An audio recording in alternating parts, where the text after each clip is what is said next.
revolution is coming. The past and the present are embracing a new vision. The most congested city on the planet is stepping into the future. The championship lead keeps changing. And on to the top of the championship for the Frenchman. Records keep being broken. First 1-2 in Formula E history. Electric racing is leading the charge to beat the traffic. The new Mexican Revolution will be televised.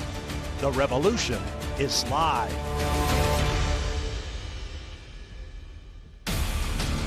High in the Valley of Mexico, one of the world's most populous cities, suffers from some of the planet's worst air quality. Electric mobility is a key part of the solution, and that includes racing cars. But before you can race the Mexico City E-Prix, you must qualify.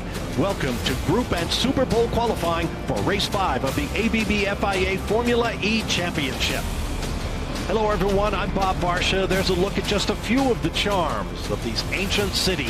Its 21 million inhabitants. They have a new commitment to improving the environment. And a round of the ABB FIA Formula E Championship is a key part of publicizing their embrace of cleaner air in the future. I'm Bob Varsha alongside Jack Nichols, our lead race commentator. Three-time Indy 500 champion Dario Franchitti. Nicky Shields is in the pit lane to talk with the drivers during qualifying. The weather has warmed and the crowd is gathering here at the Hermanos Rodriguez circuit in the heart of Mexico City. There you see the front straightaway, the pit buildings, and a beautiful city, trust me, obscured by that smog in the distance. This is round 5 of 12 in season 4 of the championship.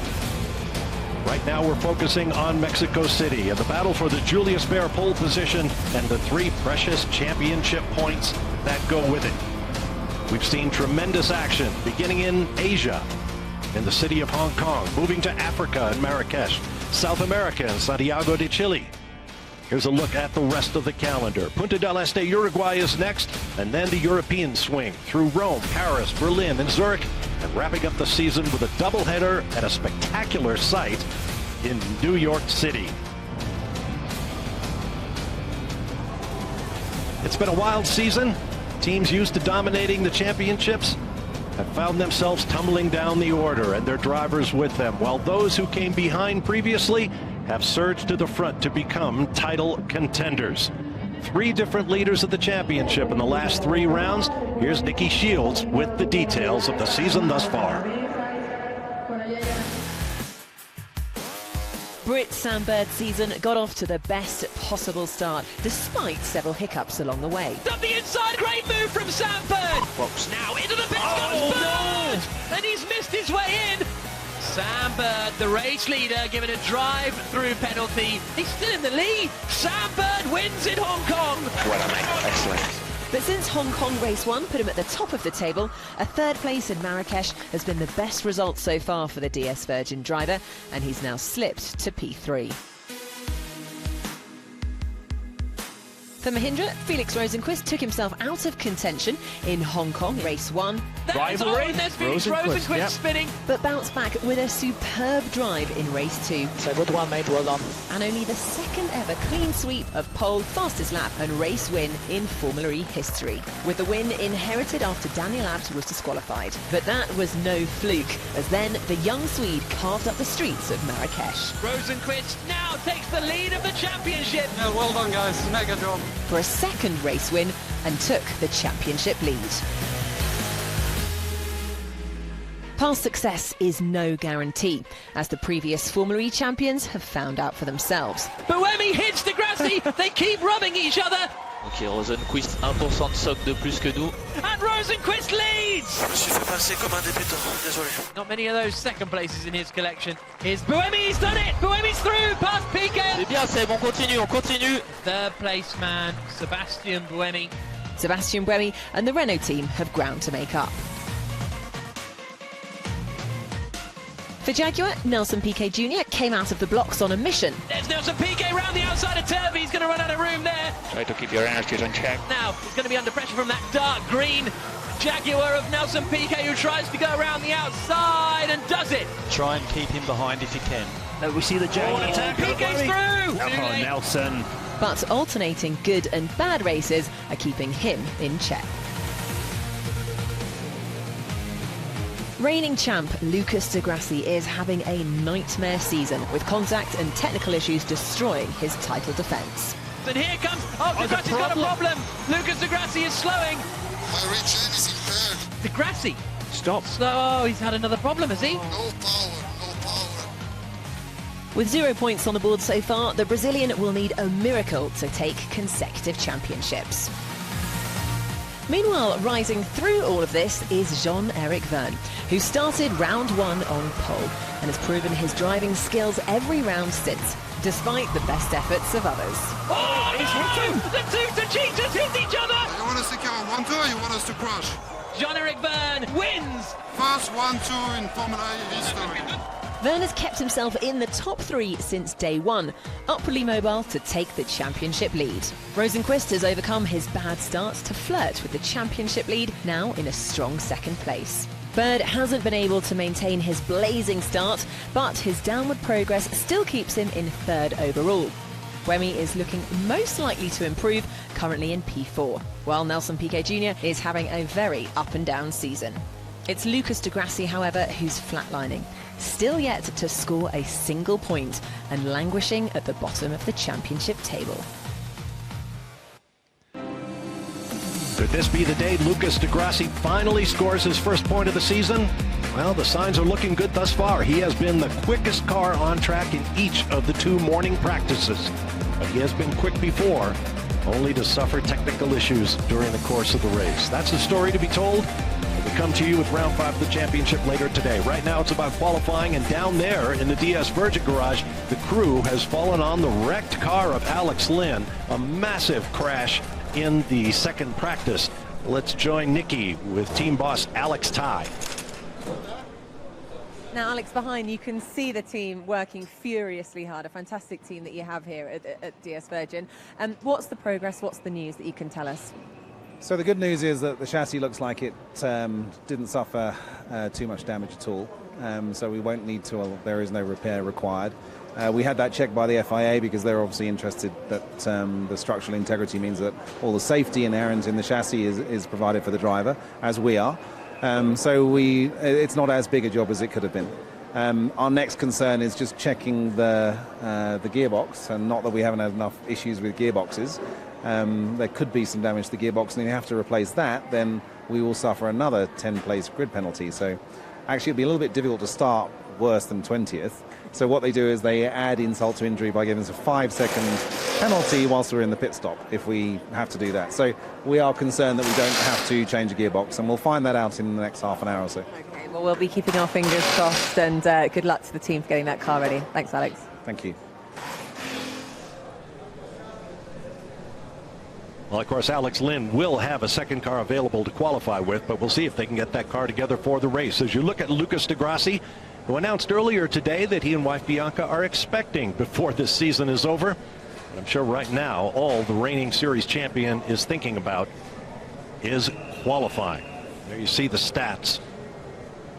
There or thereabouts in each of the championship battles over the previous 3 seasons. A higher than 50% podium ratio. 20 podiums in 37 races. Astonishing consistency.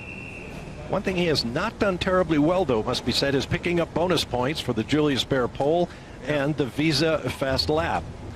Now let's get back down to Nikki. Now, Felix and Santiago, you really struggled with the setup of the car. Are you feeling more confident that the team have given you the right setup for this race?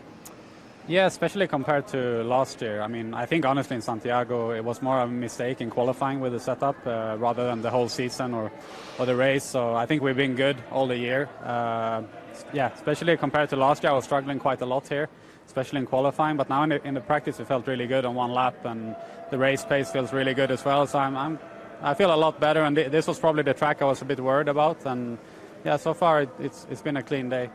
And do you think realistically you can finish on the podium, beat Sebastian Buemi?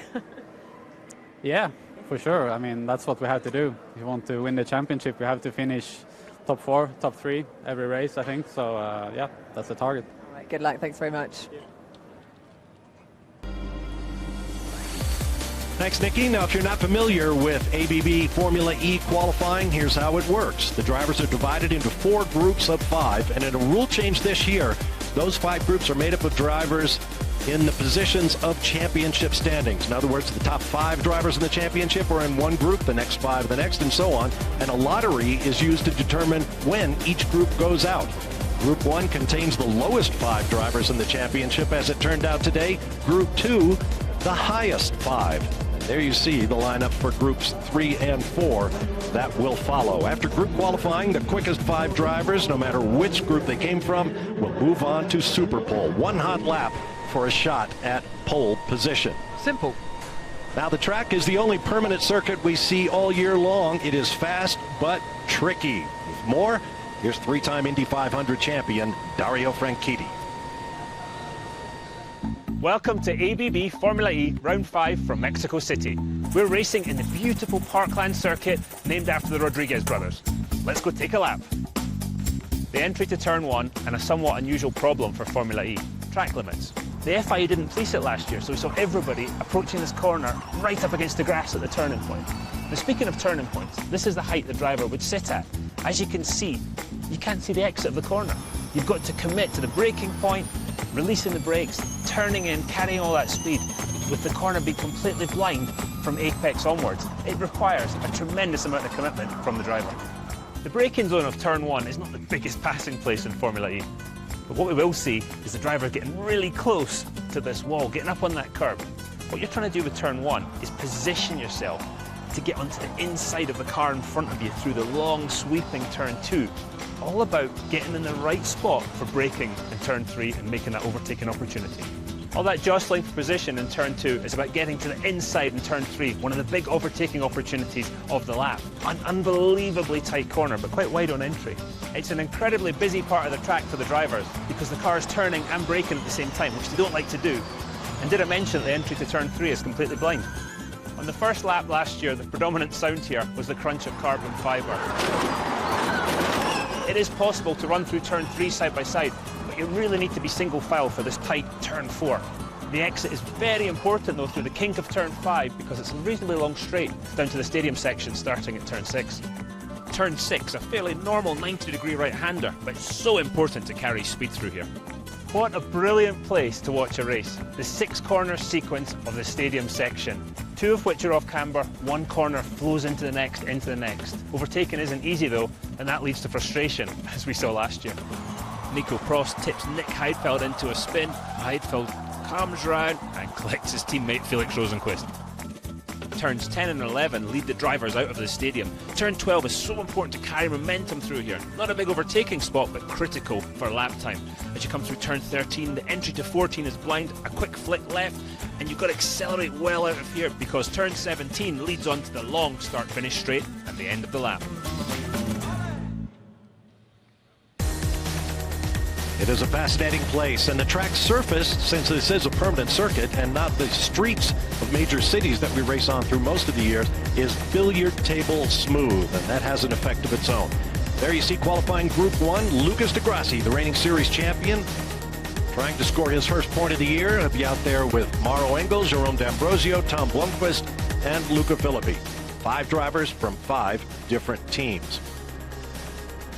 Down on the Zocalo, the central square of old Mexico City. Some of the most amazing buildings. The National Cathedral here in Mexico City. A city with more than 800 years of history, going back to the Aztecs, who established the city on an island on Lake Texcoco. The lake is long gone, but Mexico City is still here.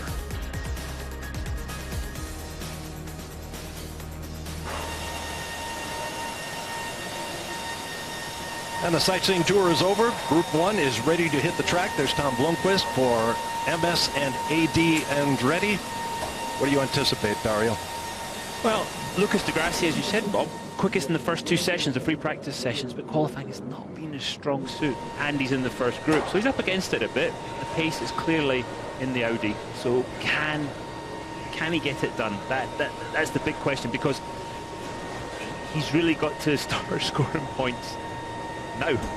But he wouldn't, even if he used the fastest man in this session, he wouldn't get the 3 points for pole position because he gets a 10 place grid penalty, push back down the grid. He wouldn't start on pole, so even now he can't get his hands on any of those points. Yeah.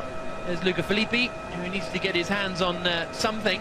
That's Tom Blomqvist's stats on the right-hand side, but Filippi has struggled so far this year. He's had a best result as the Italian of 10th place in his debut in Hong Kong, but since then it's been a retirement, a 16th and a 12th, 4 races in the series, and he's the man just above Lucas de Grassi in the championship with that solitary point. But there is Lucas, just waiting, topping the 2 practice sessions, the first time that has happened since season 3 in Monaco, where Sebastian Buemi was quickest in the first 2 sessions, and he went on to take pole position and the victory.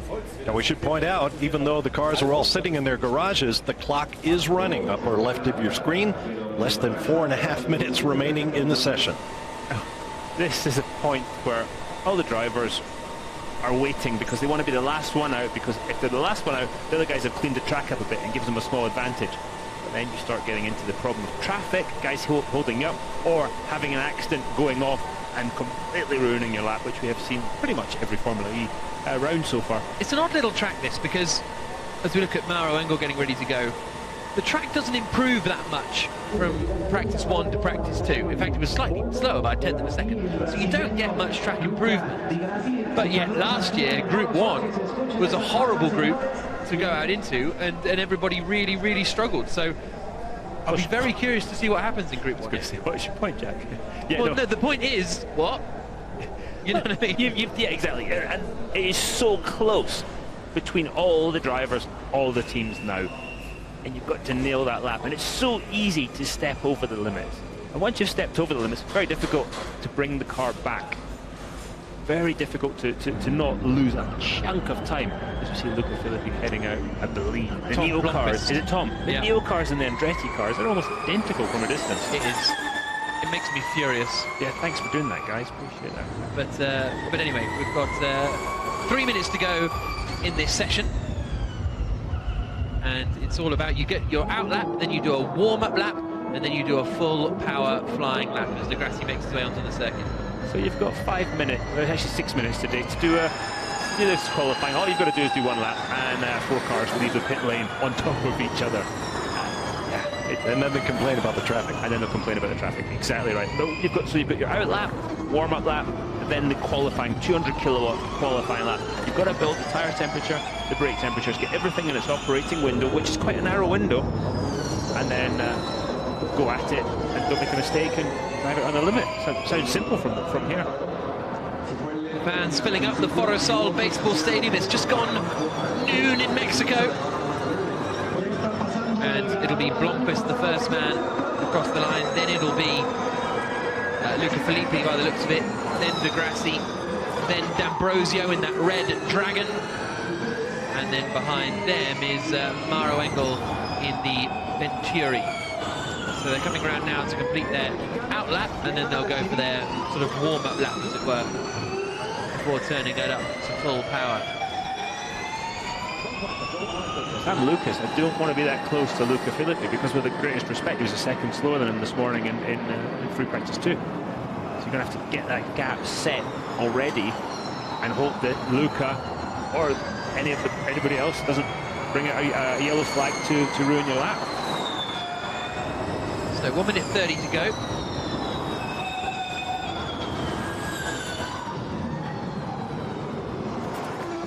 It's Filippi. The Italian's best qualifying performance so far this season in his 4 Formula E races. That came in the second race in Hong Kong, where he started in 9th place on the grid. So that's Filippi's highest qualifying performance. We've heard from a few teams that they're actually going to be reaching maximum speed that the car is capable of before the end of the main straight. So whoever's got sort of a slightly longer final drive in the transmission this weekend might have an advantage, and a bit in qualifying, but certainly in the race. Here we go then, Tom Blomqvist across the line, the Englishman, the first man to start a flying lap into turn 1, turns it in. Oh, he hits the Blomqvist. And that wall juts out, ready to get you. He's locked the rears up a little bit, overdid the entry, lost a little bit of time through the midpoint. 14.3 for Filippi first split. Yeah, Filippi quicker than Blomqvist by a couple of tenths. D'Ambrosio slower than Blomqvist and Filippi. Still waiting to see De Grassi come through that first sector split. That's a good first split for Luca, because 14.2 was De Grassi's, or was actually the best split this morning through sector 1. De Grassi's just gone slightly quicker, 14.3, but actually Luca Filippi is there or thereabouts. That's Antonio Felix da Costa, the teammate of Andretti driver Blomqvist, as he comes into the final chicane now. Using all the curb through the left-hand portion of the chicane. So Blomqvist out across the line. Fastest lap time we've seen so far this weekend is a 1 minute 1.1, and Blomqvist does a 1 minute 2.4 as Roger Griffiths, the boss, watches on. And there's Alan McNish down the far end. Now, what's De Grassi done in the middle sector? He's up by 0.3 of a second. Engel is up by 0.3 of a second as well. D'Ambrosio now goes to the top of the times on a 1 minute 2.0, but there goes De Grassi, fastest of anyone. Can Maro Engel beat him? No, but he was very close, you know. Maro Engel, a 1 minute 2.091 for Engel, just 12 thousandths slower than Lucas De Grassi. So that's pretty much the sort of order you would have expected from that first run. But how quick is that 1 minute 2.0? That's going to be the question. Yeah, how does that relate to the other groups that are going to come? Because it's all about, in group qualifying, getting in that top 5 to allow you a chance at pole position in Super Pole. In that situation, you get one lap, you go out the pits, next time you pass, the lap starts, one chance to do it, to get that pole position and those points. Filippi lost half a second in the final sector. If it hadn't been for that, he would have been up there with your De Grassis and your Engels. So it's a frustration there for the Italian, because with a lap time like a 1 minute 2.5, he's going to be somewhere near the rear of this grid later on today. It's just small mistakes, Jack. That's what you've got to do, those perfect laps. We've talked about it many, many times. You've just got to nail the perfect lap in qualifying. You can't afford any mistakes. So those are the standings after the first 5 drivers have been out. Lucas De Grassi quickest, Engel second, D'Ambrosio third, Blomqvist fourth, Filippi in 5th. And those are only the first 5 drivers, of course. We've still got 15 to go in qualifying in Mexico.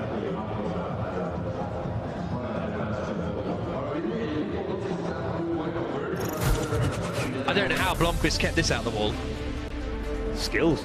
I would say he lost the rear on the way in, Jack, and that put him offline. Oh, how close do you want it? I mean, that wall, look at it. Here we go, we're going to see it jutting out. Yeah. And that's not a slow corner. That's a quick corner, yeah, exactly right. And the way that wall's positioned, if you hit it, it's just going to rip the corner off the car. There's Sebastian Buemi in the Renault Edam's garage. This next group is these are the guys that are topping the championship right now.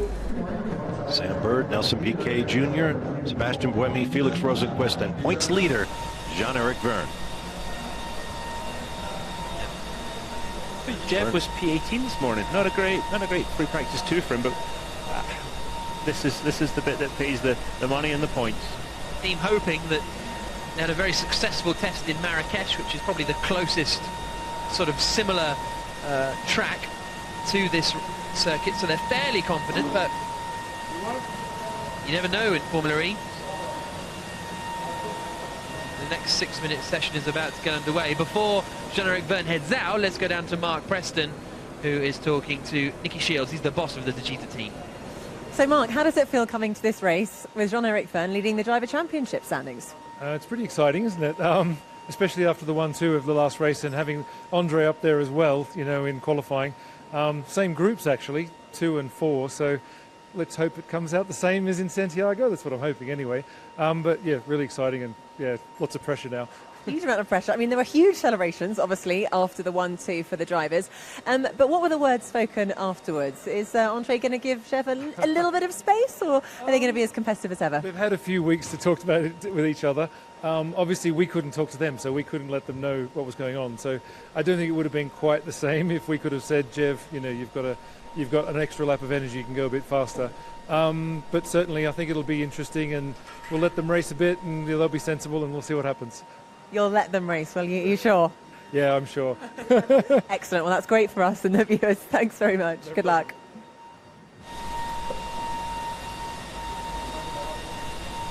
Second part of qualifying about to get underway. That's Jean-Eric Verne, the championship leader, the man who won the last race in Santiago. He is about to make his way onto the circuit. The 27-year-old from Pontoise, just outside of Paris. Nelson Piquet about to go out there as well. Season 1 champion.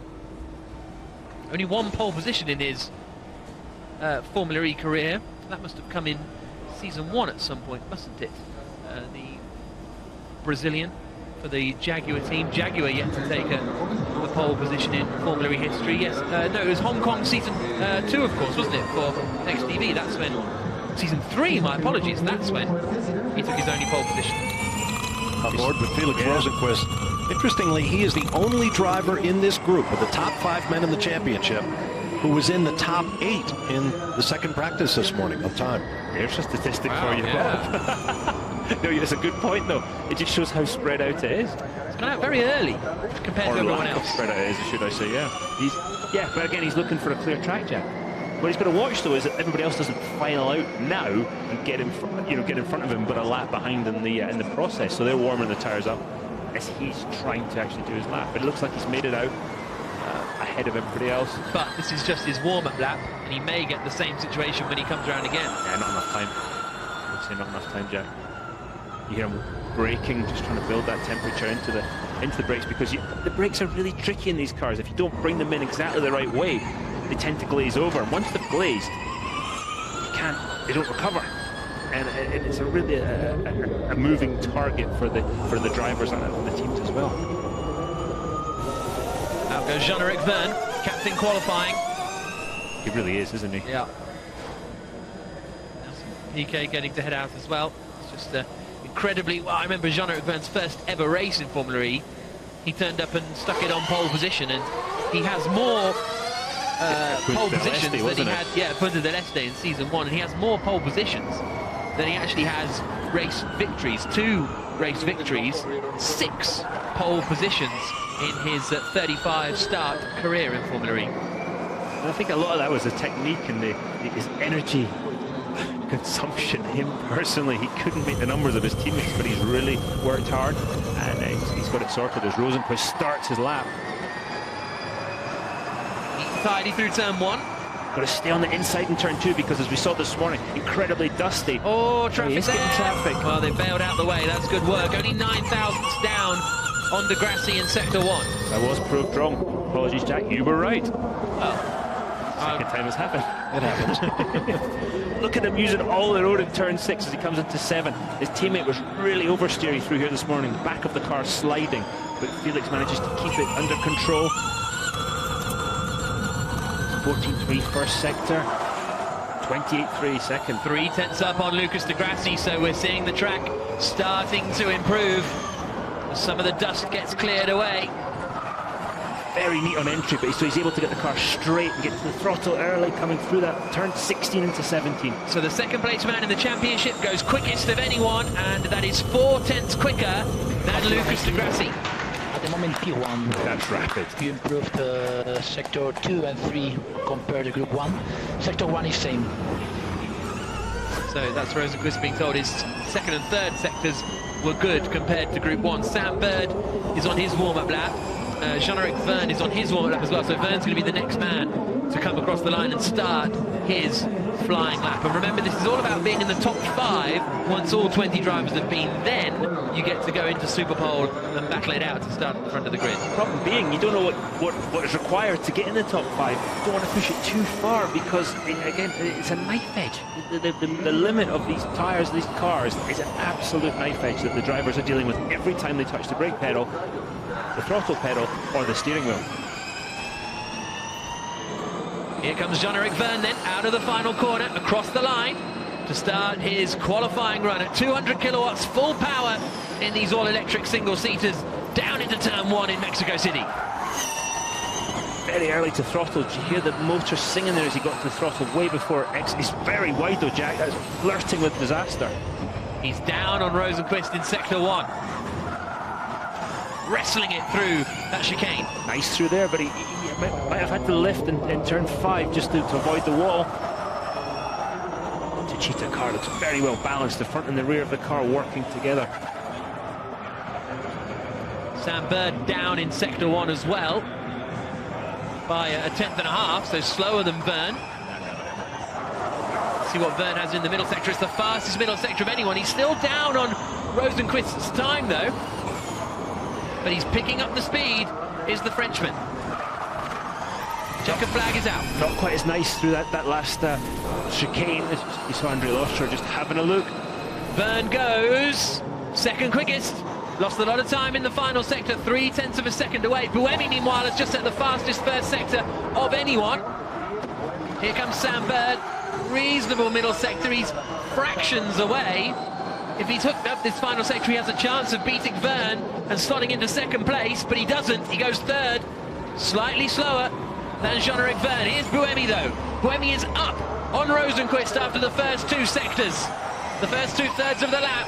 Buemi is faster, but we've seen how strong Rosenquist was in this final sector. Can Buemi usurp him at the top of the times? Yes, he can. A 1 minute 1.668, 8 thousandths quicker, and Piquet goes 4th.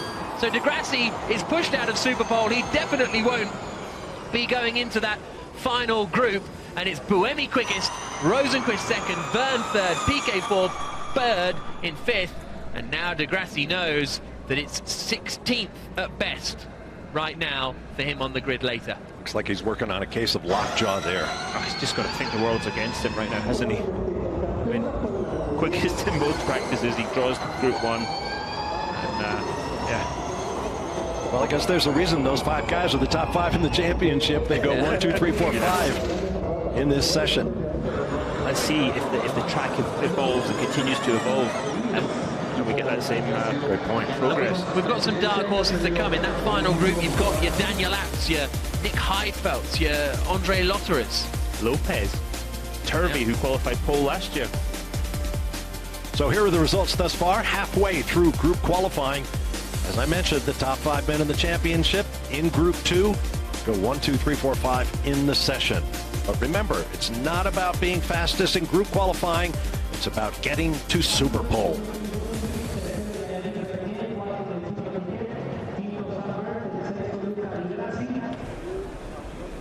Grandstand's filling up. There's Nico Prost. Let's go down to Nicky, who's standing by with Lucas de Grassi. Lucas, clearly being in Group 1 in qualifying, it is not a great place to be, is it, today? Yeah, it's really unfair, this group systems. I really don't like it. It put you in a very bad position after being very, very quick. It's clearly a big disadvantage, but we have to cope it and then go look forward for the race.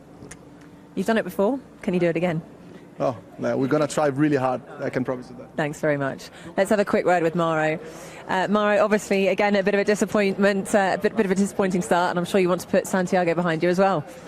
Yeah, no, it was a good lap. It was a clean lap. I think, like Lucas just said, it's just when you're in Group 1, it's tough. I think it was a good lap, and Lucas was quickest this morning in both sessions. I think I'm 12 thousandths behind him, so I think we can be happy with the lap, but probably won't be happy with the starting position. Thanks very much. Good luck.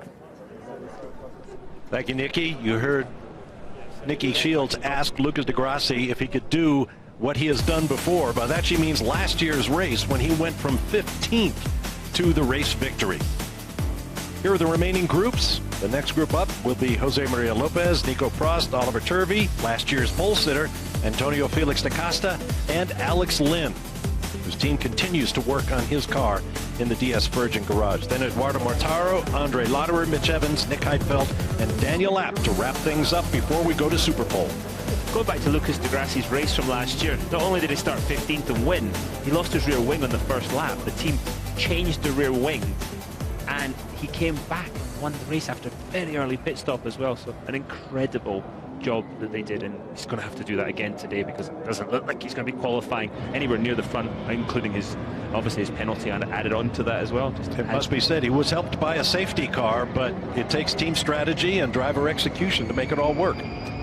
Alex Lynn making his way out very early. We've seen a lot of other people just waiting a little bit before they get going.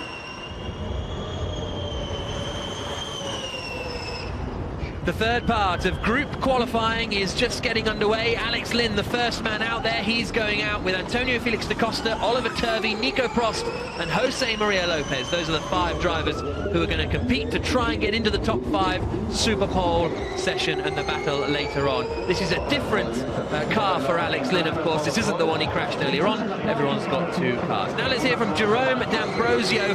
Not the best of laps for the Belgian. He's talking to Nicky Shields. Jerome currently in P8, but where do you think realistically you're going to be starting from? It's going to be a difficult one because obviously here Group 1 is it's a really tough one. The track is really dirty. They've done a really poor job at cleaning the track before we got here, and so yeah, it's quite dusty. And well, we'll see. We'll have to see what we can do in the race, but definitely it's a bit on you start on the back foot starting in Group 1. But it was great to see you getting some points in Santiago. Can you build on that momentum? Yeah, for sure. The race here is another thing. It's going to be long, and so we'll see. Thanks very much.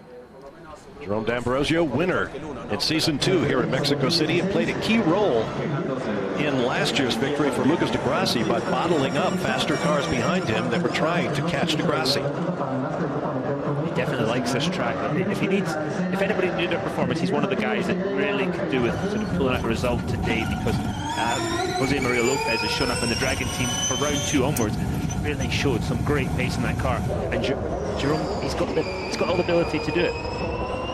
Saw the crowd at Foro de Sol trying to find shade in that stadium. It is like an oven in there. The high temperatures and direct sun.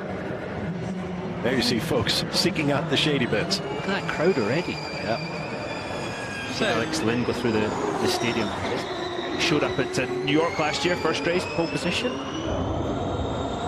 And he is about to be the first man in this third group to go full power and try and set a time that can get him into contention. Alex Lynn, his teammate Sam Bird is on the brink at the moment, so if Lynn gets in, that would push Bird, the second place man in the championship, out.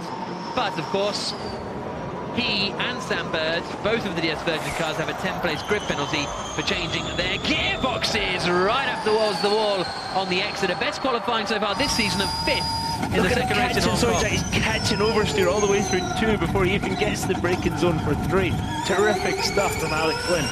700ths down on Buemi in Sector 1. Da Costa about a 10th of a second down in Sector 1 in the Andretti. Into the Foro Sol. Boy, credit Alex Lynn with courage after that massive wreck in the most recent practice session. He is not afraid of these unforgiving walls. Here he comes through the middle sector, Lynn. And he is still there or thereabouts, 300ths of a second away from Buemi, so this could put him up into Superpole. Wasn't great through 12th, though, Jack. Just didn't look like the momentum flowed through the corner. Lovely through the last chicane, but did he lose time in turn 12?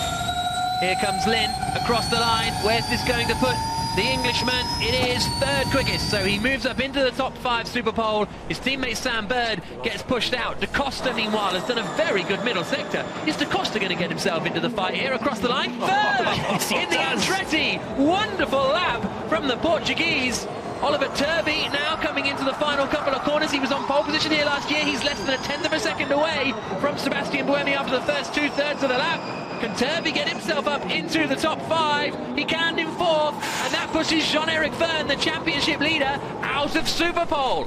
Verne won't be on pole. And Alex Lynn is on the bubble. What's Lopez got for him? Here comes Jose Maria Lopez, the Argentinian, across the line, and it is 11th place for Lopez, so that's not ideal. And Jay Penske takes off his headset, the boss of that team. Nico Prost across the line, 13th for Prost. I mean, 7/10 of a second away from his teammate Buemi on a better track. That is not ideal for the Frenchman. Well, I think we're going to hear some more complaints about the track getting quicker and quicker, because this session knocked out the points leader, the number 5 man in points, and the number 3 man in the championship. It's been the same since the dawn of racing cars. And I hate to say it, but everybody knows the rules, and although as a driver I did complain more than most, so I should probably shut up right about now. You're entitled. So that's the end of the third part of group qualifying. Roger Griffiths, I think, will be Roger, a little happier than that inside after Antonio Felix da Costa stuck himself up in third place.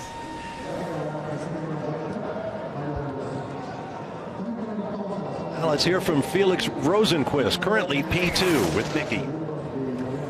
Felix, just 0.008 of a second off Sebastian Buemi's time. It's going to be pretty tight. Yeah, I hope I don't need those 0.008 in the end of the fourth group, but yeah, it's going to be tight for sure. I hope I'll make it to Super Pole.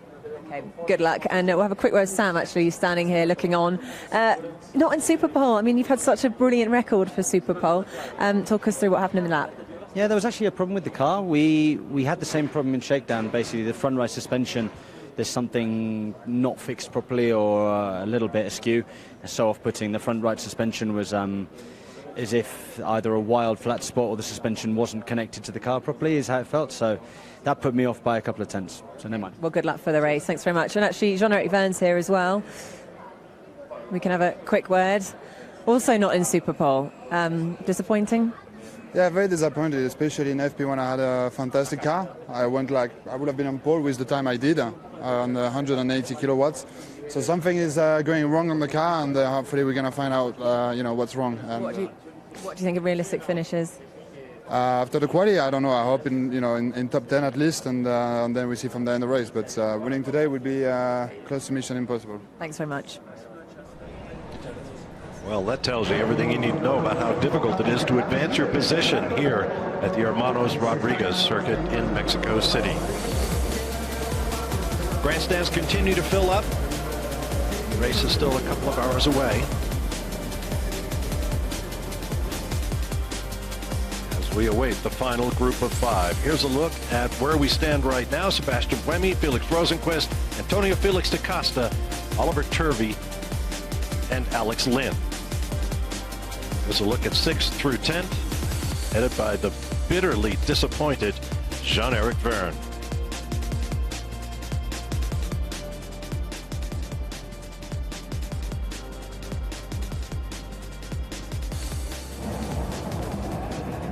And now we await the final 5. And a good 5. These are the 6th through 10th place men in the championship. Daniel Abt in there, Andre Lotterer in there, Mitch Evans in the Jaguar, Nick Heidfeld as well, and Eduardo Mortara. Really, really strong final 5 as we see Daniel Abt getting ready to go out. Only one pole position in his career, which was at Long Beach all the way back in season 1. How he'd love to add another here. Let's hear for the man sitting P1 right now, Sebastian Buemi. Seb, good to see you back on top. Are you feeling more confident with the car? Yeah, actually, I didn't know what lap time I was going to do. It didn't work in the car, but no, I'm happy to see that we're doing good. So hopefully we make it into Super Pole, and then we see what we can do there. Great, good luck for Super Pole. Nelson's over here as well. Nelson, how was that lap? It was a cautious lap. The first 5 cars that went out, they were much slower than practice. Lucas, for example, he was very fast in free practice, and in qualifying he was really slow.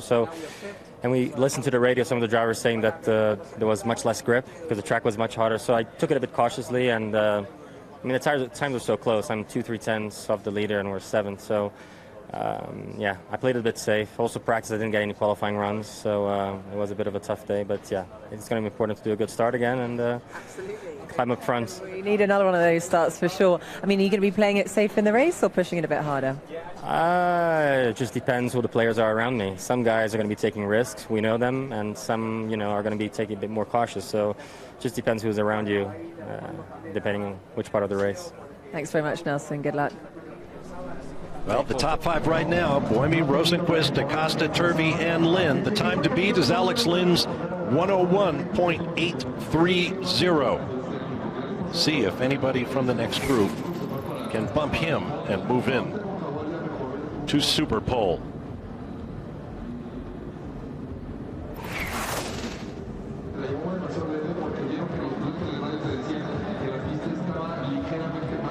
Bear in mind, Bob, that's also a moving target, because if you're the 5th car around and the 4 ahead of you start doing crazy lap times of the 105, that moving target of what it's going to take to get into Super Pole makes it interesting. See Daniel Abt heading out nice and early. So qualifying Group 4, the final 5 drivers about to take to the circuit here in Mexico City, the 5th round of the FIA Formula E Championship with ABB, and we have got those final 5. Eduardo Mortara there at the wheel of his Venturi, Andre Lotterer in the Techeetah, Mitch Evans in the Jaguar, Nick Heidfeld in the Mahindra, and Daniel Abt in the Audi. They all want to get into the top 5 and then battle it out for pole position in Super Pole. There's Andre Lotterer, second place last time in Chile. Let's hear from Antonio Felix da Costa with Nicky. Antonio, it's good to see you smiling at this point in the day, but do you think you've done enough to stay in Super Pole? It will be tight, but I always smile, even when I don't do a good lap. Well, you're smiling more than normal. Yeah, no, it was, but yeah, it's never a perfect lap for anyone here in Formula E, so there's always bits and pieces that you could do better, but I'm happy with that. Alex, whenever we seem to speak, you're always on the bubble. Do you think? Yeah, and it hasn't gone the right way so far. Is it going to go the right way today? Well, unfortunately, I think there's 4 really fast drivers in the next group, but again, fingers crossed, and we'll see. If we make it into Super Pole, then I'll be really happy. And any news on your car? Is it going to be repaired in time? Yeah, actually, I think it's more good news than we thought, so I think the car's absolutely no problem. If anything, it's probably nearly ready knowing our guys. Brilliant, nice one. Well, well done to you and the team for getting it ready. Only 4 fast drivers in the next group, which is Alex Lynn. Who are you leaving out? Who does he think is rubbish out of these 5?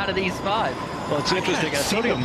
Antonio Felix da Costa, if he makes Super Pole, it'll be the first time he's done so in 20 races going back to Long Beach, California in season 2. Wow. To be a big boost for the Andretti team. You know what? This is completely open. I'm just sitting here thinking, okay, they can all get into Super Pole. Yeah. All 5 of these drivers. And so the question almost becomes, do Buemi and Rosenqvist survive? Will they be the 2 championship protagonists that are going to be in Super Pole? That's got to be the question. On pole position last year here was Oliver Turvey. He's with Nicky. Now, Ollie, you obviously had an amazing qualifying here last year. Do you think you've done enough to stay in Super Pole, currently in P3? I felt my lap was good. It was a clean lap. Really frustrated to only be 1/10 off the quickest, because I think there was possible maybe to get that last 10th. But yeah, hopefully we can get in Super Pole and then I can get a clean lap.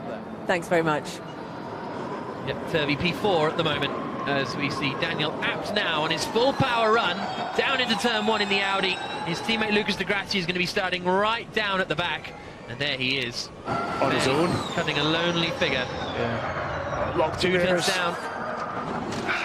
Great through there, Jack. Flashes out of the chicane. That raises the question where everybody in the Audi team went with their man on track. Somewhere else. They're probably in the garage itself, aren't they? Well, they normally have that area, don't they? That McNish stands at the end and everything. Yeah, they're probably all there and just trying to get as far away from Lucas as they possibly can. It's smooth right now. Through the second sector split comes Daniel Abt, and he's still a quarter of a second down, but this is not enough to put him into the top 5 here. The car looks really stiff across the front axle. Whenever it hits the curb, it looks like both wheels react to it as opposed to just one of them. See it again there. Here he comes now out of the final corner. I don't think this is going to be enough, for Daniel Abt to get himself up into Super Pole. He cuts the timing beam. It's 6th. Not enough for the German. Half a 10th. Quicker than Verne, quicker than PK Di Grassi, but not ideal. Who out is next? Who is out next is the right way of saying those words. And this is Mitch Evans in the Jaguar. 4 tenths down after sector 1. There's been a mistake, because you don't lose 4 tenths in one corner without messing it up a bit. Very tidy through the turn 6, Jack. Very tidy. As he gets into 7, the rear looks a little bit problematic. The rear sliding around, using all the road, absolutely every inch of road that he possibly could as he exits the stadium. Good momentum through there, really nice. Too nice. Used all the road. And he's 4 tenths down, so he's going to be struggling to get in the top 10 with this lap, Mitch Evans. A messy lap. And once you get offline, it puts dirt on the tyres, and it just gets worse from there. Now, Lotter has done a good first sector. You can see just 200 slower. Evans only goes 12th quickest for Jaguar, slower than his teammate Nelson Piquet. But Lotterer is the man who is on the charge, and we're with the Techeetah man now into the Foro Sol. Did well to control that slide through 6 and keep it within the track limits, which would be the wall. So on the brink at the moment is Alex Lynn. What's Lotterer got in the middle sector? He is down by a 10th. It's going to be tight here for Lotterer. It's a really good final sector. These lap times are not coming as we thought they may do.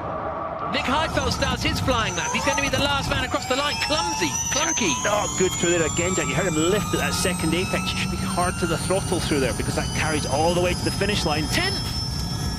for Lotterer. 10th. Well, what an odd final session this is. Mortara's half a second down in Sector 1 as well. Heidfeld's 3/10 down in Sector 1. I don't think we're going to get any of the final group, 6th through 10th in the championship, into Superpole. Bizarre. Mortara's a second and a half down after Sector 2, so something's gone well awry for him. Here he comes. As he comes through here, he's probably not going to use all the road. He's trying to limit the distance to the finish line. That's why you see everybody sort of cutting that last corner. 19th quickest for Eduardo Mortara. 18th. Here's Nick Heidfeld exiting the last chicane. His job's done now. He's got to keep the throttle down. Is it good enough? He's a quarter of a second down. He's got a slim chance of Superpole, but I don't think he's quite going to do it. No, he's not. 10th place for Nick Heidfeld. What a strange final session. Buemi, Rosenquist, Da Costa, Turvey and Lynn will be the drivers going through to Superpole. What happened to Nick? Here he comes down into turn 1. Oh, grabbed the front, locked the front tyre. Once that happens, it takes the smallest mistake. We see Mitch Evans, and look at the car bouncing over these bumps. Track carries really good speed through here, gets it almost to the apex, but then just runs out of road because of that momentum he carried. Heidfeld did incredibly well. Yeah, he did. To only lose 3/10 with that big lock-up at turn 1. Yeah. Well, what a curious session that was, and what are the track conditions going to be like come Superpole in a couple of moments' time? So here's a look at the results of qualifying. The 5 survivors to Superpole: Buemi, Rosenquist, Acosta, Turvey, and Lynn. Daniel Lapp just outside the top 5. Points leader Jean-Eric Verne. Season 1 champion Nelson Piquet. Andre Lotterer leads the Legion 11 through 20th.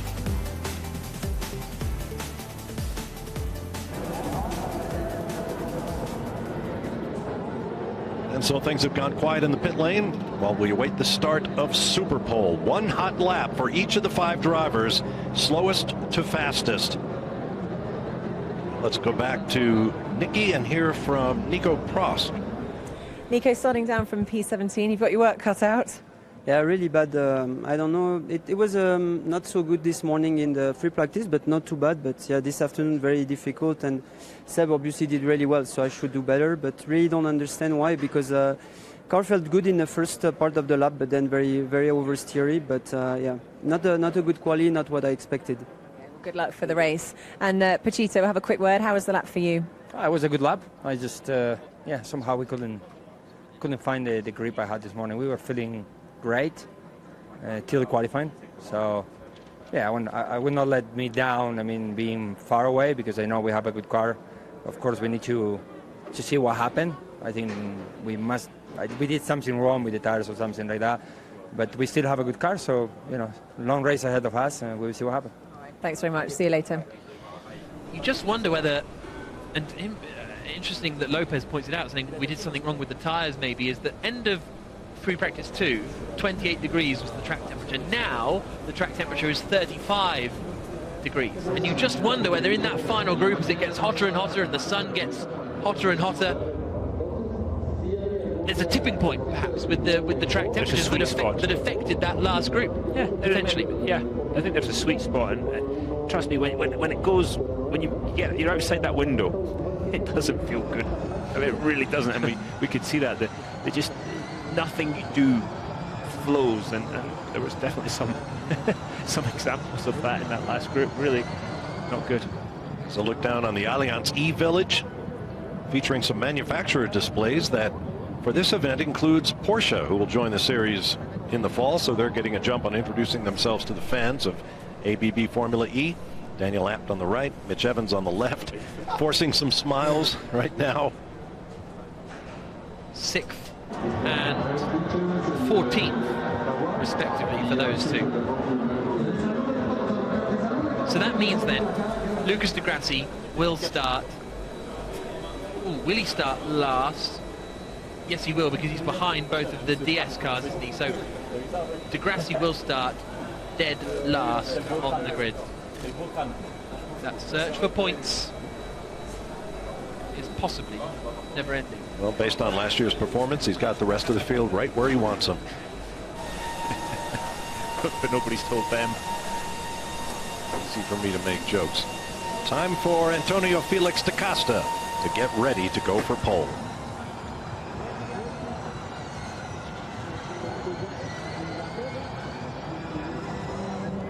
To the right of the picture there, the curtains hanging between the columns, the E-Motion Club. High level of hospitality. A really sweet ticket here in the ABB FIA Formula E Championship. Now let's hear from Daniel Lapt, who just missed Super Pole. He's with Nicky.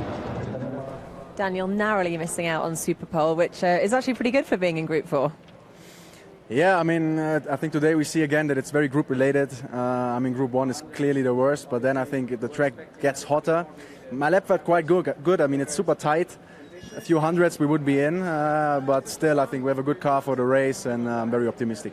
Thanks very much. Well, good luck. And Mitch, let's have a quick word as well. How is it for you? I'm pretty disappointed. The car cut out in Sector 1 for like 2 seconds. Same issue that I had in Santiago, which caused my lockup. So I'm pretty, pretty disappointed. I had no issues in free practice, but this issue that we've had in the last 2 rounds is crept back in. So yeah, probably lost about 4 tenths from that, and that would have probably put us in Super Pole. But do you know what that issue is caused by?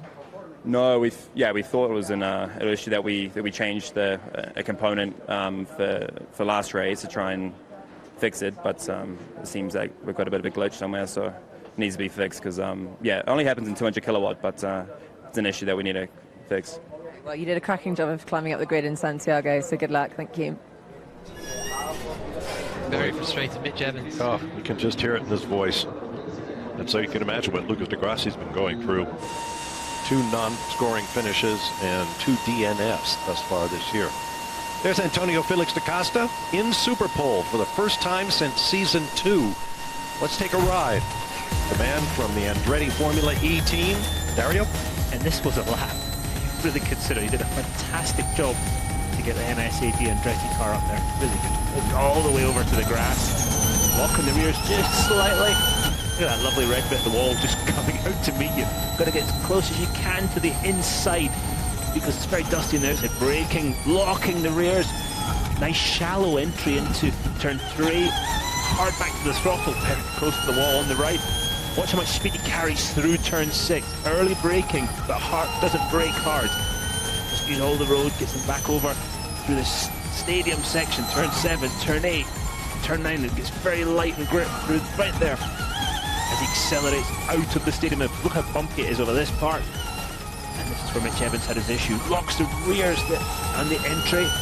Watch how blind this next chicane is as he comes up to it, trying to find the entry. There we go. Right up against the wall. Back to the throttle hard and early. Nice. And he's going to hug the inside. Probably not use all the road on exit to cut down the distance. And that was a fantastic lap. And absolutely, I think, the limit of what the Andretti guys are capable of right now. Great job indeed. Now Nicky has collared Andre Lauderer down in the interview area. Andre, you clearly unlocked some incredible pace in Santiago, but starting from P11 isn't probably what you were hoping for. No, sorry, no, P11 is not great, but it's not a bad position to take some points today. Sector 1 was good, Sector 2 as well, and lost it all in Sector 3. It's a shame because I was up a lot. So yeah, that's how it goes. I think Group 4 was good, but it was getting hot, and we haven't driven in these conditions, so I was struggling with a weird grip in the last sector, and it's a shame because it's really close, so I don't know, 1 or 2 tenths would put me in a much better position, but that's how it is for everyone. I'm sure it won't be long before you're battling against your teammate. Thanks very much. Was everything so close? Do you want a bit more de Grassi bad news? Oh no. What? Well, because he's only 12th quickest, he can't take his full penalty, so he may well have a time penalty in the race as well, so he'll have to serve in his pit stop. But anyway, okay, this is Super Pole. Yeah, this is Super Pole, and the first man out is Alex Lynn, and there's only one driver in this session that hasn't had a pole position before, and that is Antonio Felix da Costa. He did qualify on pole, didn't he? I think it was Long Beach.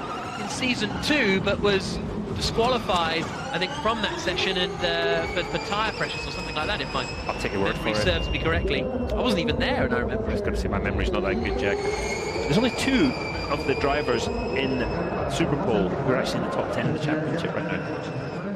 Rosenquist P2, Fleming P4. Yeah, and that Da Costa, that was the season 2, the last time he was in Superpole. He was actually quickest, but then disqualified, so that's his right. first pole position. Here comes Alex Lynn then.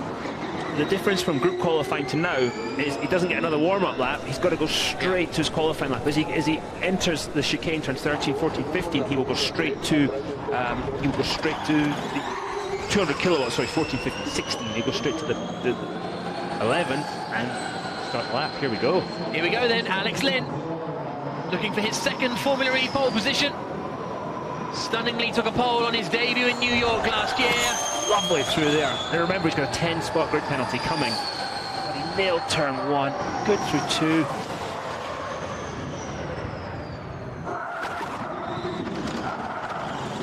Yeah, that was good. 14.3 first sector. Not bad at all. Into the Foro Sol now, the baseball stadium.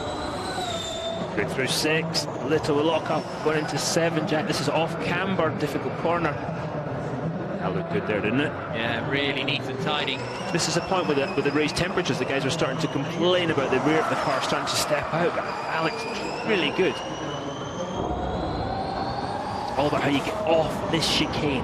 Not about the mid-corner speed, it's about entry speed, and then now to throttle, just like that. Oh, jump though. Yeah. Caught the curb with the front, the tub where he sits, and you saw the wheels come off the ground. So here's the benchmark from Alex Lynn, a 1:02.014. And that is about the sort of time that we saw from, for example, Daniel Abt in that final qualifying group. So that's a there or thereabouts. There's a look at Alex Lynn at that final corner. Remember, he has a 10-place grid penalty, so he won't start on pole whatever happens. Just caught that curb with the tub, which you look how low that part, the middle part of the car is. And when the curb's bigger than that gap, you see what happens. This is through turns 3, 4, and 5. Both he and his teammate Sam Bird have changed their gearboxes to try and fix a problem, and that's why both of the DS Virgin cars have a 10-place grid penalty. Here comes Oliver Turvey, pole position here a year ago. Can he repeat the feat? There's Jerry Hughes, his team boss, as Turvey comes out onto the start finish straight and down towards turn 1. A couple of bites at the entry, but did a good job, got it nailed. Again, that entry is blind. You can't actually see the exit of the corner from the. Oh! He's got it stopped though, Jack. Very nice through there. Look how the inside front wheel is lifting out. That's what we didn't see with Daniel Abt's car. Every time he hit a bump, both fronts reacted to it. 300s down on Alex Lynn in sector 1. Balance of that Neo car is very good through the stadium section.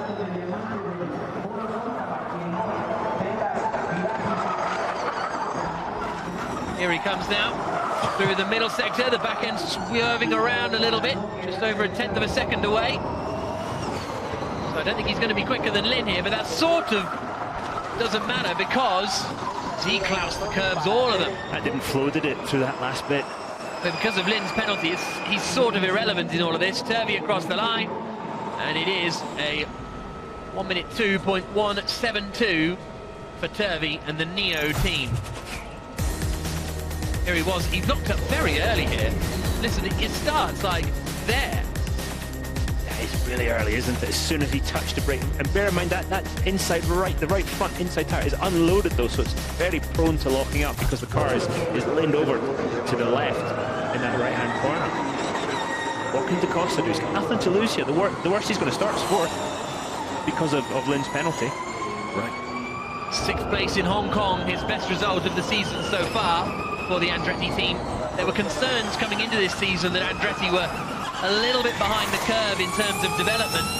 Probably fair. But they're looking pretty decent. Here comes Da Costa. The heads-up display comes on, so he's using full 200 kilowatts of power on the right-hand side. Over 200 kilometers an hour as he stamps on the brakes and the car twitches around into turn 1. A little bit of regen on the braking, so some guys don't really use any regen in qualifying, but you can see he's chosen to do it. Oh, locking up.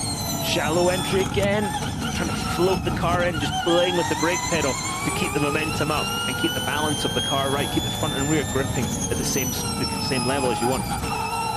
No, that didn't flow through there, did it? He kind of overslowed the entry. Here he comes now into the Foro Sol, hugging the inside line all the way around. Let's see what he's got in the middle sector now, Antonio Felix da Costa. He is up fractionally by only 300ths of a second, but this is going to potentially be a provisional pole position lap for da Costa. He locks up coming into the final chicane, gets it done. Great through there, and he's not a fantastic qualifier. I'll admit that himself. Brilliant racing driver, but not a fantastic qualifier. Let's see. P1 coming up. Oh, fantastic. Fastest of anyone. Roger Griffiths with a vociferous applause. Good word. And I don't know if it's the appropriate word, but it feels right. And it's a 1 minute 1.852 for Antonio Felix da Costa then. Provisional pole position for Andretti. Chucking it round turn 2. Just playing with the lock, trying not to scrub any speed. But again, just locked up so early in the braking zone. As soon as he touched that, this is coming up to the last chicane. It's almost the same thing, unloaded tyre, but he's just playing with that brake pedal to keep everything flowing. Slightly, yeah, that was nice. That was neat. You see Felix Rosenqvist starting his lap.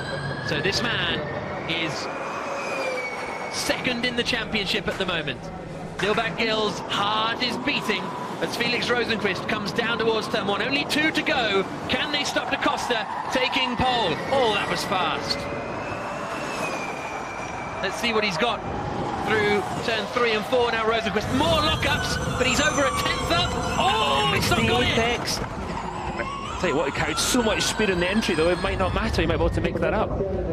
Super fast through that first corner, though. Over a 10th quicker than da Costa. Beat through there again, Jack. This is this flowing section, carrying momentum as much as you can. That frustrates everybody in the race because it is so difficult to pass through the stadium section. Over the bumps, Mahindra car working very, very well. We've lost time, but he's still 7 thousandths up. Is Rosenqvist going to wrestle that provisional pole position away for Antonio Felix da Costa with just one more driver to come? That was lovely. The back end almost turned in for him. It did, absolutely. And he just, no, maybe not the best exit, but let's see if it's good enough. Rosenqvist across the line, he's done it. 2 tenths quicker than Antonio Felix da Costa. It'll be a front row start for Rosenqvist, and that gives him a really big chance of taking the lead of the championship back in the race later on. Roger Griffiths there couldn't wait to make the phone call to team owner Michael Andretti, who's with his V8 supercar team in Australia right now. What is he doing? Is he trying to build tyre temperature? Is he worried about that? Or well, they still have to push on the inlet. They have a certain percentage to get back. But he's using like 180 degrees of steering wheel. What he's doing is, I wonder if he's worried about the tyre's getting too low or something. Right, this is the man then, Sebastian Buemi, the final man that can take pole position for the Mexico City E-Prix. Roger Griffiths there, Dilbach Gill there, and there is Francois Sicard, the team manager for this weekend at Renault, with Jean-Paul Drio and Alain Prost, the usual team principals, not here, but this man is here. Sebastian Buemi down towards turn 1. Locks up big, gets it in.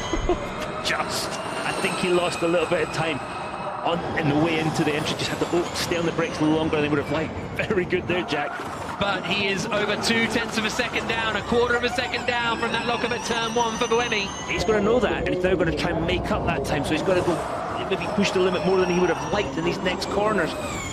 That increases the chances of a mistake. But he was neater through the chicane than Rosenqvist was. Yeah, but that wasn't not convinced about the middle sector. We'll soon find out. Here he comes then through the timing beam. Buemi, it's further down, he's 4 tenths down. Pole position is surely going the way of Felix Rosenqvist. Dilbach thinks he knows it as Buemi comes into the final couple of corners. Can Buemi even get into the top 4? Here he comes. He can, but that was not good through there. Out of the final corner for the Swiss. The Season 2 champion qualifies 5th.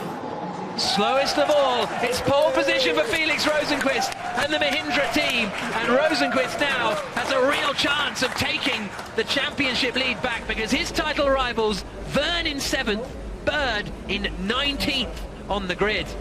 frustration for Buemi, because this was a chance for him to join into that title fight as well. It's a happy tailback. I love it. His emotion. And that already cuts Verne's championship lead from 5 points down to 2 points with those 3 points for pole. Here's where it went wrong for Buemi at the start. He locks up and he's not at the apex. You've got to be right on that curb. And because of that, he can't get back to the throttle. You'll see it better from this angle. Look how far away it is from the red at the apex. Yeah, wrong trajectory. Has to wait and get onto the throttle. That's all it takes. That tortured rubber. Well, difficult day again for the Renault gang. Well, let's hear from Antonio Felix da Costa. A front row start for the first time in Formula E. Antonio, you said before this race that you really needed to improve on your qualifying to give yourself the best opportunity in the race, and you've done exactly that. Well done. It's not just me, to be honest. I mean, it's been a long time coming. I know as a team sometimes we don't look very strong, but we've been working really, really hard to be here. I think, honestly, today I wasn't expecting it. I did think we could challenge the top 5, but front row is really good. I'm happy with that, but as I said, it's a lot of work, a lot of hours, and it's paying off, and that's always a relief. Well, best ever starting position. Good luck. Thanks. Later, boys. Later, boys, says da Costa as he heads off. And as you look down on Plaza Mexico on the right, beautiful soccer stadium on the left, let's check the results of qualifying. 5th career pole for Felix Rosenqvist. And that Julius Baer 3 bonus points will bring him within 2 of championship leader Jean-Eric Verne. Antonio Felix da Costa delighted to be on the front row. Alex Lynn, a great comeback from that crash, will drop back 10 spots on the grid. Eduardo Matara will bring up the field in 20th position. Boy, we have a lot of questions to be answered in the race coming up at 4 p.m. local time.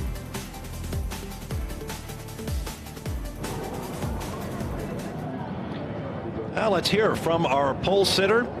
Nikki Shields is there to congratulate him. Felix, incredibly fast into turn 1, and you just continue that momentum throughout that. Well done.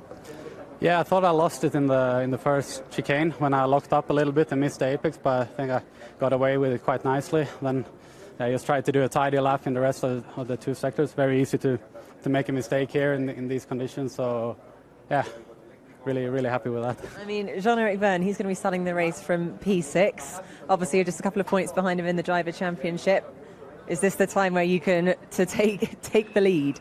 Well, it's very good for the championship, but yeah, let's not try to think about that too much. We have a very long race and a difficult pit stop to make, so that's where my mind is right now. Why is the pit stop going to be difficult for you? I think now with the limit, it's just really on edge. Like you're coming into the pit like with locked wheels, and it's just really on it. So yeah, we'll see some interesting things, I think. A lot to think about. Well, good luck. Thanks very much. And that limitation Felix Rosenqvist is talking about is the fact that there is no minimum pit stop time any longer in ABB Formula E. Do it as quickly as you can, and it can make a huge difference in your race. So here are the revised point standings. Jean-Eric Verne still leads, but now by just 2 points over Felix Rosenqvist. Sam Bird in 3rd, Sebastian Buemi 4th, Nelson Piquet 5th, and there you see the rest of the field. Eduardo Mortara, I'll remind you, will start last in today's race. As you look down on the Memorial to the Revolution. Now let's go back down to Nikki. Well, Oliver, it's your first Super Pole of the year, and starting on the second row, it must be a good feeling. Yeah, definitely. It's been we've had some frustrating qualifyings with some red flags, but we've had the pace all season, and it's great to get into Super Pole again. And really thanks to the team. We worked a lot on this car this morning, and yeah, it was so close. I think the Super Pole lap was a little bit. I had a lock up into the first chicane, and then just didn't seem to have the same kind of grip. But yeah, starting P3, I think we can have a good race from there. You know, you have suffered from a few reliability issues over the course of this season. How much of a concern is that? Yeah, it's been a difficult first 4 races. We've had some issues, but I think the team have been working extremely hard. I think we're getting on top of everything, and I'm pretty confident that we can have a strong race, and yeah, we'll give it our all, and hopefully we can get a podium. Thanks very much. To have a podium in Formula E, Oliver Turvey, which is quite a surprise, really. His best race classification has been 6th place. That's the highest he's ever finished. Now let's hear from Alex Lynn about his 10 grid spot penalty. Nikki? Well, Alex made it into Super Pole, which was great, but obviously going to be starting a little bit further back, but you've given yourself the best possible start, really. Yeah, I think that was our aim into this weekend, obviously knowing that we had, unfortunately, a penalty. So from our side, we had to do everything to make it in Super Pole, and then, a net P3, P13 on the grid. First time in Super Pole this year after 3 P6s in a row. I'm happy. Thanks very much. Good luck for the race. Now, there's a stat that eluded us. P6, so near and yet so far from Super Pole for Alex Lynn. Yeah, he was always eliminated in that final session, as we have this great drone view of the Autodromo Hermanos Rodriguez. The Autodrone Hermanos Rodriguez. Get it? Right, we'll move on from that. And you see the E-Village and the grandstands over the back there, and the pit buildings, and this refurbished complex, and has been hosting racing for a long time. Lower left is a massive stage. We can't quite see all of it, but that is where the podium ceremony will take place after this afternoon's race. And it is something special. You need to stick around for that after the race is over. The race itself gets underway in just 3 hours' time. 3 hours' time, the cars will be cleared from the grid, and they'll be about to start the Mexico City E-Prix as Alex Lynn strolls back to his garage. I would imagine his repaired car might have to go through some re-scrutineering, I would think. Is it a movie or is it? Sometimes it depends on the size of the damage. But one thing that you see Alex Lynn walking down pit lane and you realise how tall he is. That is creates difficulties in the pit stops for him against someone like Felix Rosenqvist, who's a little bit shorter. Let's hear from Sebastian Buemi about what went wrong with Nicky. Seb, obviously not the lap that you were hoping for. What happened? Yeah, I locked the front wheels into turn 1, touched a bit of grass, so then that was kind of it for the Super Bowl. Yeah, a bit disappointed, to be honest, because we had the fastest lap in qualifying, so it's like that. Let's see what we can do in the race. I'm going to start P4 with the penalty of lean, so P4 is not the end of the world. I mean, looking at the drivers around you, you're still one of the fastest, so do you think podium and maybe a win is possible? Yeah, I think definitely a podium is possible if we have the speed, because starting P4, that means just one guy to overtake. Of course, I hope we'll be quick, not like in Santiago and Hong Kong, and if we manage to get that sorted, which I hope, then I'm sure we'll fight for a good position. Thanks very much. Doesn't seem super confident about getting the issues fixed, that they had in Hong Kong. I hope we got the issue. That's not a confident person who's done a race run and goes, yeah, we're sorted. I think I'd rather be like that than be, oh yeah, we fixed it, and then it stops again. Well, earlier we saw Antonio Felix da Costa's qualifying lap. Now let's go on board with the pole sitter. Yeah, let's watch this. Watch somebody absolutely at the top of their craft as he comes down.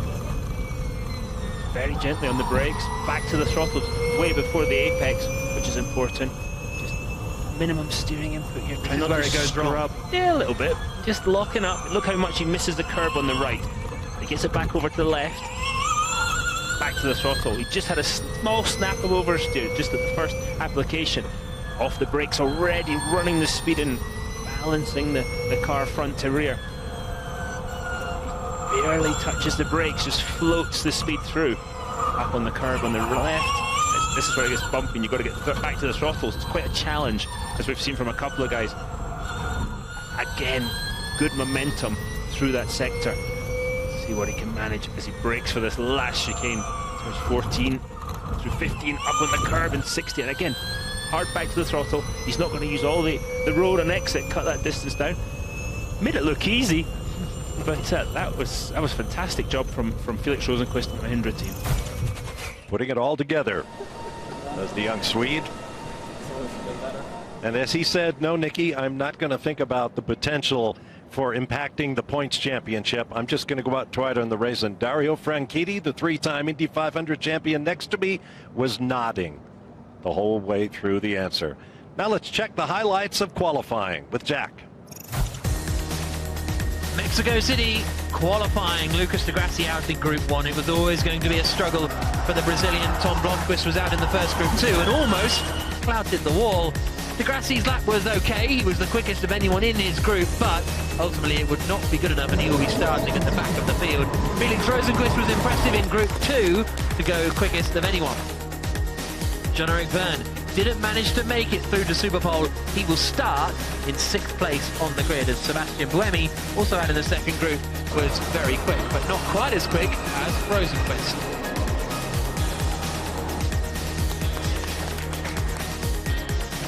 Oliver Turvey, looking to repeat his pole position from a year ago, wasn't quite able to do so.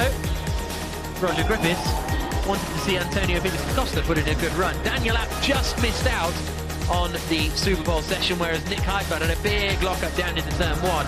As a result, the German will start in 8th place on the grid. Actually, it'll be 7th place, won't it, after the penalties have been applied. Oliver Turvey pushed, had a few lock-ups here and there, but then Antonio Felix da Costa crossed the line to take provisional pole position, to the delight of the team. But no one could stop Felix Rosenqvist. Moved on to provisional pole. Next out was Buemi. Buemi wasn't able to go fast enough, so it is Dilbag Gill, the happy man, Mahindra on pole with Rosenqvist. And speaking of a happy man, Antonio Felix da Costa back in the MS&AD Andretti garage, thanking everyone on his team personally, and I think that's important for a driver to do as well, recognizing the team aspect. Checking the results once again, 5th career pole for Felix Rosenqvist. Antonio Felix da Costa delighted to be on the front row. Alex Lynn will drop to 13th. Everybody ahead of him, ending with Mauro Engel, will move up 1 spot.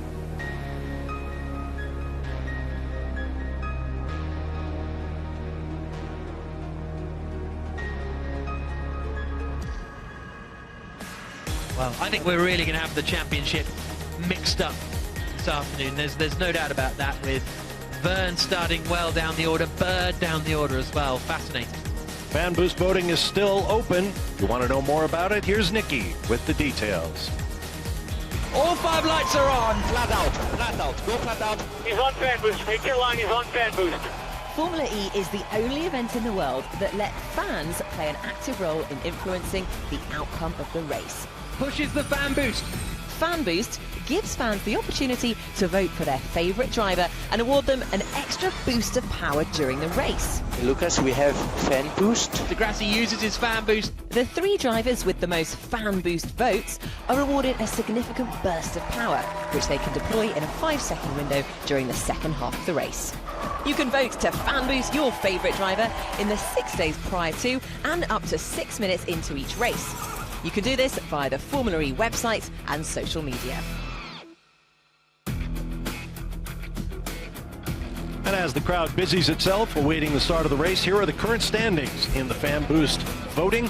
Lucas Degrassi, Sebastian Buemi, and our pole sitter Felix Rosenqvist each leads the voting right now. 6 minutes into the first leg of the race, voting will close, and the top 3 vote getters will be given a 100 kilojoule power boost to be used in the second of the 2 cars they will use in the race. Great to see how close the fans can get here in Mexico as well. The driver's always out in the back of the paddock, signing everything left, right and centre, and that's what the fans are all queuing up for now.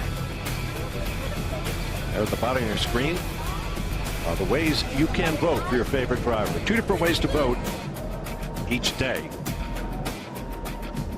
And so now, there is only the race, round 5 of the ABB FIA Formula E Championship, the Mexico City E-Prix. So plan to join us at 4 p.m. local time, 6 hours behind Greenwich. For Dario Franchetti, Nikki Shields, and Jack Nichols, I'm Bob Marchett. See you later.